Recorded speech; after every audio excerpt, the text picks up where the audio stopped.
আপনারা সকলেই জানেন যে গত মার্চ মাসে এই রেল ক্রসিং যারা হয়েছে আমি তাদের আত্মার মাঠটা কামনা করছি, জানার বসে কামনা করছি।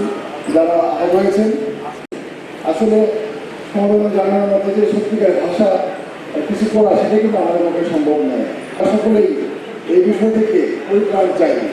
আমরা জানি সরকার সবসময় তারেক রহমানের প্রধানমন্ত্রীদের সরকার আপনাদের কাছে অঙ্গীকারবদ্ধ। আমরা একটা মাল্টি মডার্ন যোগাযোগ ব্যবস্থা বাংলাদেশে আন্তর্জাতিকভাবে নিশ্চিত করতে চাই।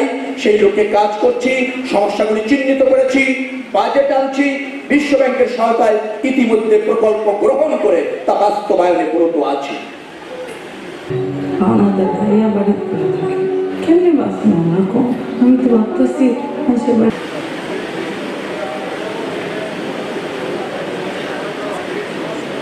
এদেশের প্রতিটি নাগরিকের দুঃসময় এবং তাদের পাশে দাঁড়ানো রাজনৈতিক কর্মী হিসাবে আমাদের দায়িত্ব।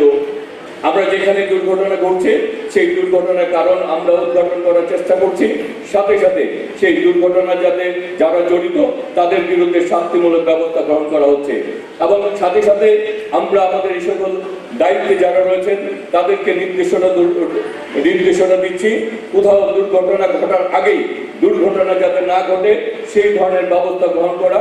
সেই কারণে দুর্ঘটনার পরিমাণ কমে আসছে এবং কষ্ট না করতে হয়। আপনারা সকলে জানেন বিআরটি এর কাজটিপুর রয়েছে, কাজটিপুরের অর্থায়নে অর্থাৎ আমাদের কারা ব্যারিকেড দিয়েছিল, বাজার ফ্লাইওভার কোথায়, এই রাস্তা আমরা 5 হাজার রাস্তায় কেন? এই প্রশ্নগুলো একটু জবাব জাতির সামনে তুলে ধরলে আমাদের ইজ্জত রক্ষা পাবে, কারণ এই অপরাধে বিএনপি সরকার জড়িত নয়। ক্ষতিগ্রস্তদের মাঝে বিতরণ ও সচেতন অনুষ্ঠানের সম্মানিত সভাপতি ধন্যবাদ। এই পর্যায়ে মন্ত্রণালয় জনাব শেখ রবিউল আলম এমপি মহোদয়, অনুষ্ঠানের বিশেষ অতিথি উপস্থিত রয়েছেন মাননীয় এই দুর্ঘটনা রাজপথে।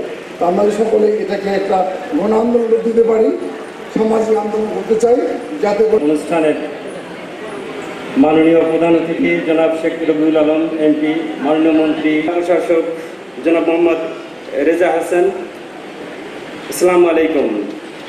আজকে আমরা এছাড়াও রেল লাইন পার হওয়ার কিছু নিয়মকানুন আছে যে আপনি কোনো কারণে আমাদের সাথে ব্যক্তিগতভাবে এবং বিভিন্ন পর্যায়ে যোগাযোগ রাখছেন এবং আশা করি আমরা এই এলাকার যে সকল দুর্ঘটনা